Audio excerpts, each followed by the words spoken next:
things that I hate. Amy Schumer has now put out a new video on guns. Amy Schumer is the gal who recently was on the cover of, I can't remember which magazine it was. It was one of the women's magazines. And it was a picture of her setting her Vahuhu on fire, which is what syphilis will do to you, by the way. And she also is a far leftist who pushes anti-gun routine. So she did this anti-gun routine. This is her routine of selling guns. This is what she thinks that, this is why she thinks right-wingers buy guns. Here we go, Amy Schumer. Now, speaking of perfect gifts, now this is a no-brainer, all right? Now, this is a gun. Just your regular, run-of-the-mill meat and potatoes handgun. Now, how cute is that? I love that. Can we can pick it up? Oh, heavy. Can I see this? You can hold it, sure. Wow. Look at that. Wow. It's like a toy, but it's extremely real. Yeah, and now here is what's great about this. Now, pretty much anyone can purchase this. Okay? Oh my God, this is so fun. It's I love this. Hey, lady, give me all your money and your makeup. Oh my God, so fun, and it's on sale now. Call in. Oh, we got a call. Oh, caller. Hey, did I miss the Steve Irwin coins? Oh, yeah, you did. You sure did, I'm honey, sorry. but that's okay. You want a gun? Oh, no, I could never get a gun. I have several violent felonies.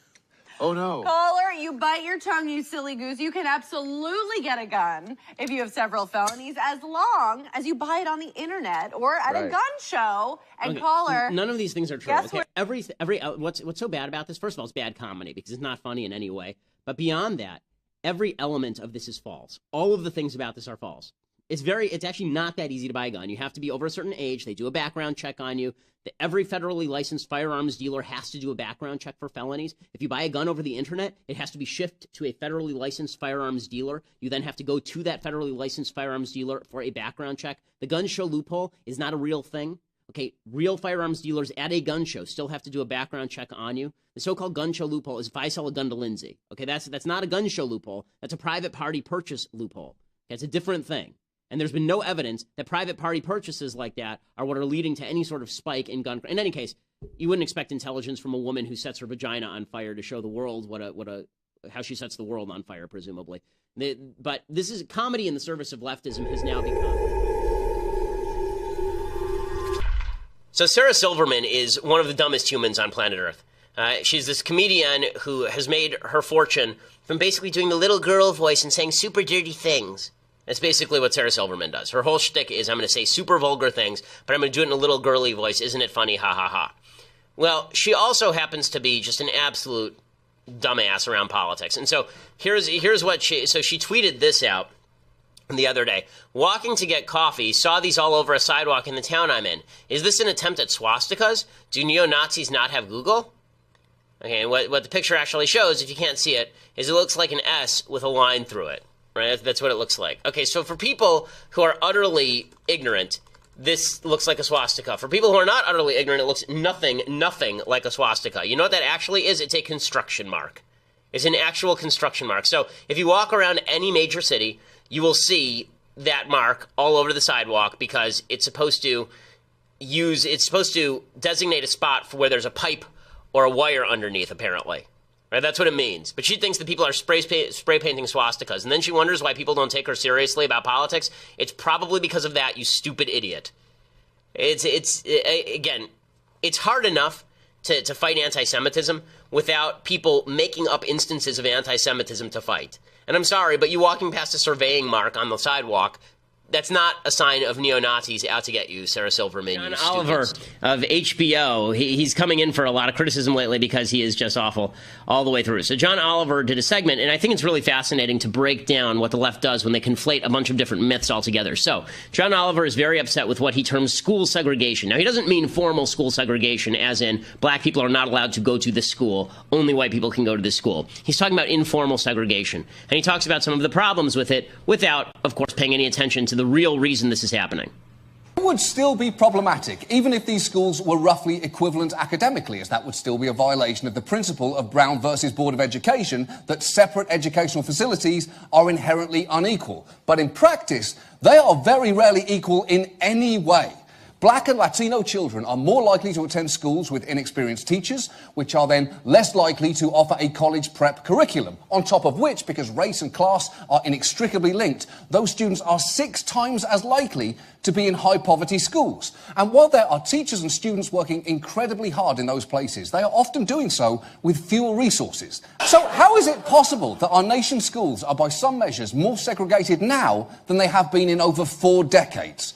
Well, it turns out places like New York haven't so much resegregated as never really bothered integrating in the first place. Because the 1964 Civil Rights Act was very carefully crafted by Northern lawmakers. It targeted the kind of segregation by law which existed in the South, so you couldn't have a school that was officially designated whites only, but it exempted the so-called racial imbalance of Northern schools. So if a New York school was all white because it was drawing from an all-white area, even if that area had been kept that way due to a host of explicitly racist housing policies, that was somehow fine. And if you're thinking that is some hypocritical bullshit, you are not alone. Malcolm X was pointing this out in New York at the time. Okay, so we can stop it there. So he goes on along these lines. So there are a couple of things he's conflating. First of all, he's conflating the idea of voluntary segregation with involuntary segregation. He does it right there. He says there's no difference. You know, the Civil Rights Act didn't force racial balance in schools that were racially imbalanced before.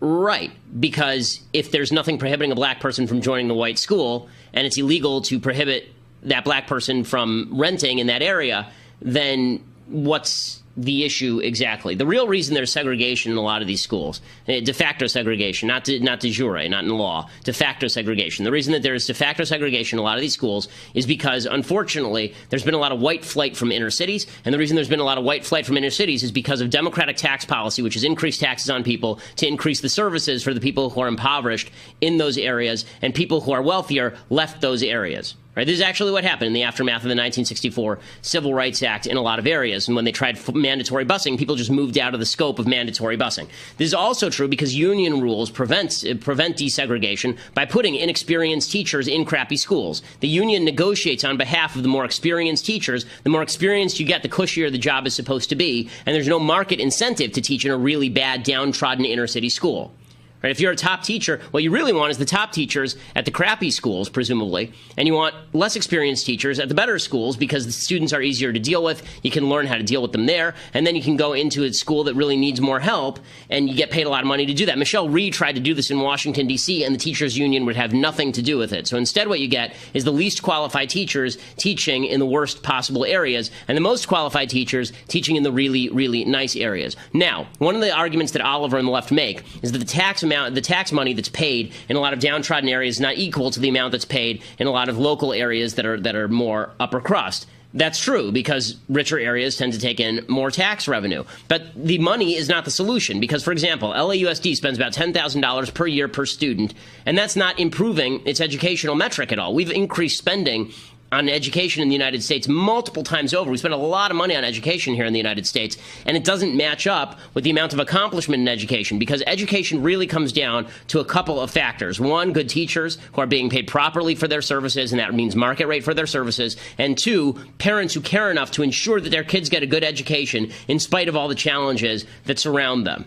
So this is not an excuse for bad public schools, but to suggest that it's white people being racist against black people and that's why predominantly black schools in the inner city are really crappy. No, it's government policy that drove people out of these cities. It's government policy that attempted to force people into associations they didn't want to be in, that drove people further and further out into the suburbs. That's why you saw white flight into the suburbs. The reality is that if you had a school voucher program where students of any race and any age could move into schools that were better, you'd immediately see a leveling effect. It's why school vouchers are the single greatest civil rights issue of our time when it comes to black and Hispanic folks. The idea that you don't have a choice in the school you go to means you're trapped in a failing school by a union that wants your butt in the seat so they can all get paid. The best solution to desegregation here is to allow people to go where the best teachers are and where the best education is and allow people to select that because the market forces rule. The market forces do rule. And you will see that happen if the government allows market forces to rule. You don't see anything like desegregation among McDonald's. Why? Because there's a market for McDonald's in inner city communities. People are willing to pay for it, and so they get it. You actually don't see segregation in higher universities. Why? Because state schools are basically open admittance.